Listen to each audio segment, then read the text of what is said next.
Hello and welcome to episode 2 of my series of Road to World Championships for Hyrox. As you might know from my previous episode, the World Championships is on May the 27th, which I've qualified, and I'm going to do a series of YouTube and also make it available on podcast via Spotify or Apple Podcast for you. Well, I say for you.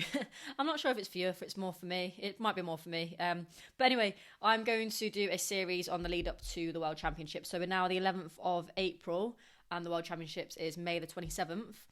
So I'm going to talk to you about Hyrox Cologne, which I've got this Saturday. I'm going to talk to you about my training of recent. And yeah, I'm going to go kind of partly on script. I know what I want to talk about, but I've not really written it all down. So I'm just going to kind of go off the cuff. Is that a term? I think it is anyway, so we'll roll with it. But yeah, so I mean, that's an example of what might happen during this podcast. I might go off topic a little bit, I might babble on a little bit, but hopefully not. And hopefully it's all quite coherent and easy to understand. So on Saturday, I've got Hyrox Cologne. So we're now Tuesday, so Wednesday, Thursday, Friday, four days. Do we ever stop counting on our fingers, by the way? I don't know. 4 days until Hyrox Cologne. It's my first race doing pro category.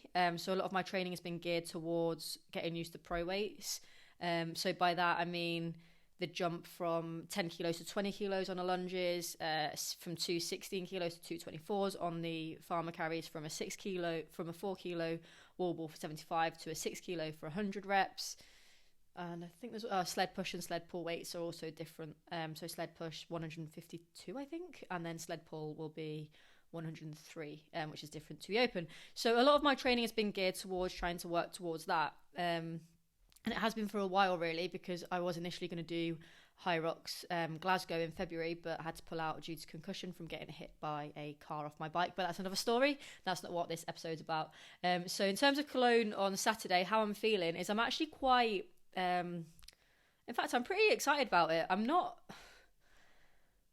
don't think I'm nervous. I probably will get nervous. I'm more like nervous like the day before and on the day.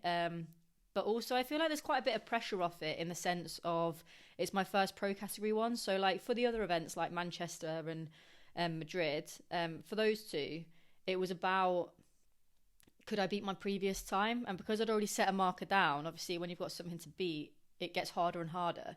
So I got to a point where I was beating my previous times, and it felt quite high pressure to do that, because obviously if I'm talking about on Instagram of all these like there's training sessions that I'm doing and I'm working hard to try and beat previous times and then I don't do it, then it's kind of,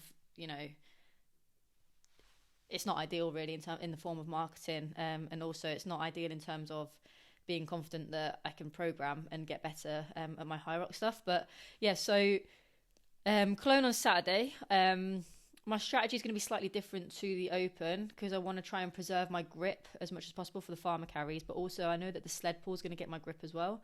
So for the sled pulls, I think I'm going to go with the strategy of doing the sled pull, but putting the rope down as I pull, put the rope down, pull, put the rope down, just so I'm not constantly gripping onto the rope. But sometimes I have these things in my head as strategies, and in the actual thing, I just kind of go with how I'm feeling and kind of revert off it a little bit.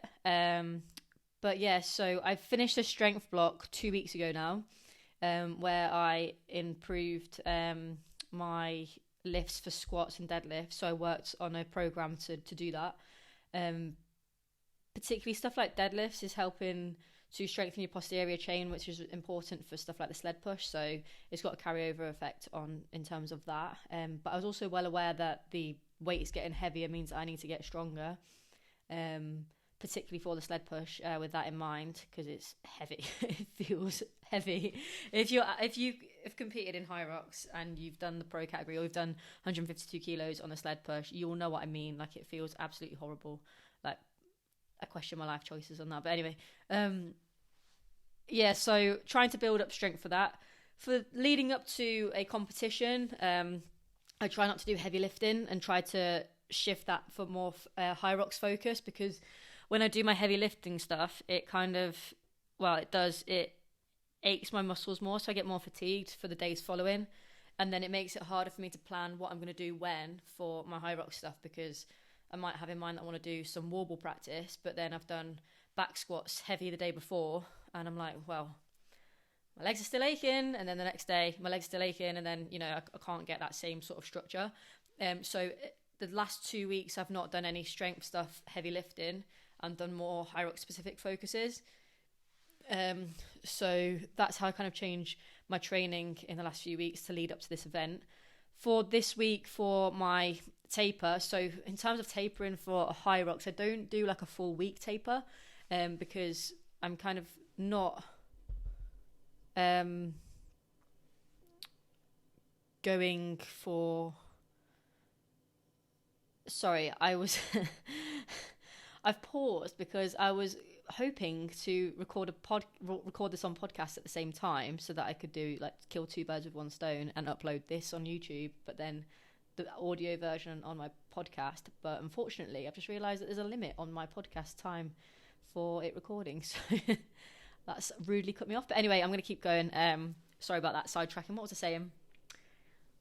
So leading up, so I don't really tend to taper all that much for the whole week leading up to a Hyrox, because the last Hyrox that I did took 1 hour and 13 minutes. So it's not as if I'm running like a marathon for like hours on end that I need to taper for that. And I don't particularly change what I'm eating either. The day before I'll eat more if I can, but because I'm going to Cologne on Friday, I'm not too sure what the food options are going to be and what I've got available to me. So, in an ideal world, I'll be able to control all of the nutrition side of things, but I can't because I'm going abroad. But leading up to it,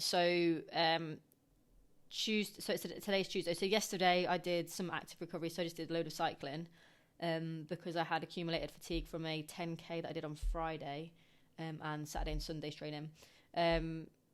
Today I've done a little bit on sled pulls and some machine work this morning, and then I'm going to go back later and do some sled pushing at comp weight and do some wall balls and burpee board jumps as a combination. So doing both of those under fatigue, so purposely trying to impact the other one negatively by fatiguing myself from the previous, if that makes sense. So like, for example, doing the wall balls after the burpees is going to feel hard because I'm doing them after the burpees, but then doing the burpees after the wall ball is going to feel hard because I'm doing them after the wall balls. So just trying to accumulate fatigue and get used to trying to push past that feeling. But I'm not going to spend too long on that because obviously I've got the competition on Saturday. And then tomorrow just be tidying up some elements of the race. And then Thursday it's just kind of tapering down towards... So Thursday I'll do a little bit of strategy work. So just get into my head the exact plan of what I'm going to do during the race. For example, how I'm going to do the burpees, how I'm going to do the sled pulls, just going through the strategy, because I've got a separate document for that where I'll outline everything that in an ideal scenario that I'll do. And then on Friday, as I say, I'll be travelling to Cologne, and I'm going to have a bit of a rest on that day. Other than sightseeing, obviously. On the actual day itself, so I think my start time's at midday, which I'm really buzzing about because in Madrid, I started, I think it was like 5 o'clock in the evening. So I'd done like a day of sightseeing. So I was on my feet all day, and then I did the competition in the evening, and it's just not ideal. But luckily on this one, I'll be doing it at 12 o'clock. So I can spend the rest of the day sightseeing. But yeah, initially I was going to go out on my own to Cologne, but because basically I just need to do a pro category Hyrox before the World Championships, because I've got this niggle in the back of my head that, I can't just go to the World Championships and just do it. Because part of me is like, well, what if I can't actually complete the whole race and then I've got people watching me and it's just going to be embarrassing.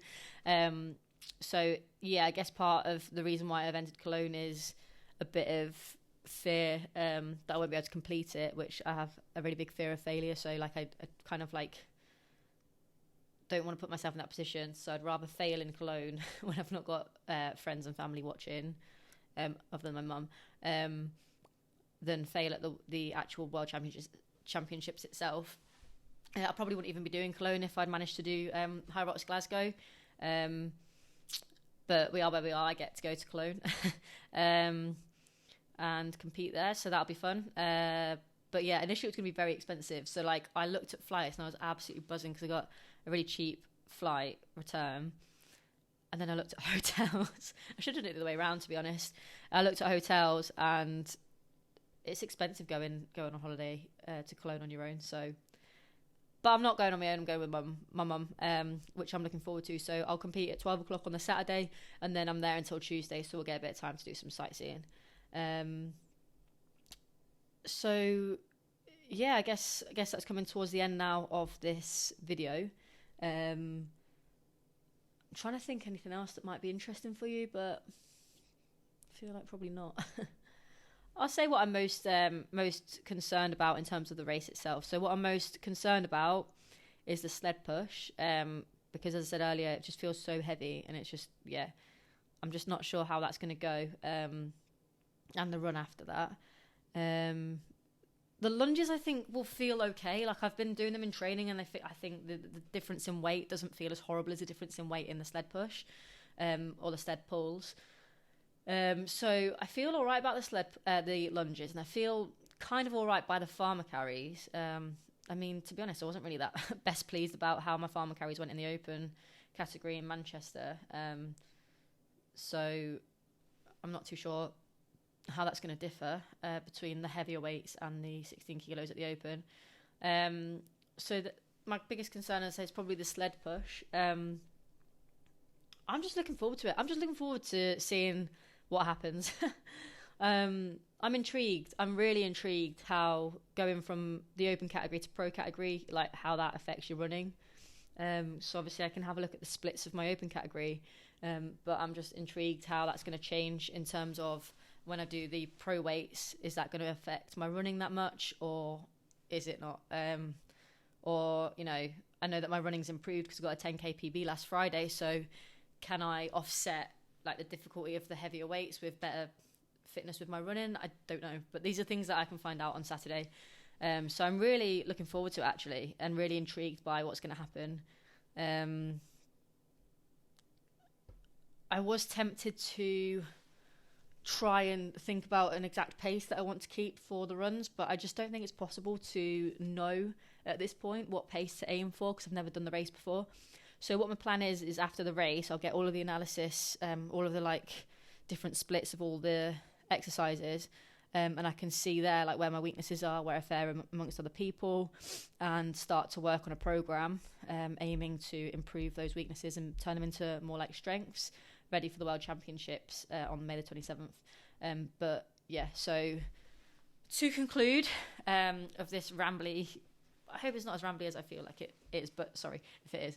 But just to conclude, Hyrox Cologne is on Saturday. That's going to give me it's like a dress rehearsal. It's going to give me a good marker in terms of where I'm at with Hyrox Pro level at this point. And then that's going to help to guide my training towards creating a program for myself, because I do my own programming, to work towards the World Championships on May the 27th.